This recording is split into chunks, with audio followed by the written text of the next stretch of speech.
Whoa. Trouble. Larson in the wall. Bayne in the wall. And the caution is out. There's the car. Good. He put it on my door. The 6 got extremely loose right there. And that's a shame. Racing for the lead in turn 4. And now both with damaged race cars. You can see the 32 get kind of down on the 6. Really got him loose.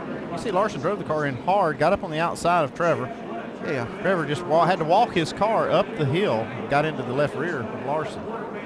Yeah, I think Trevor was trying so hard to get the lead back right there. He drove it off in the corner and then tried to jump back in the gas. Just a big mistake right there. Heard a snippet of Trevor talking about the 32 car being on his door and the air and all that.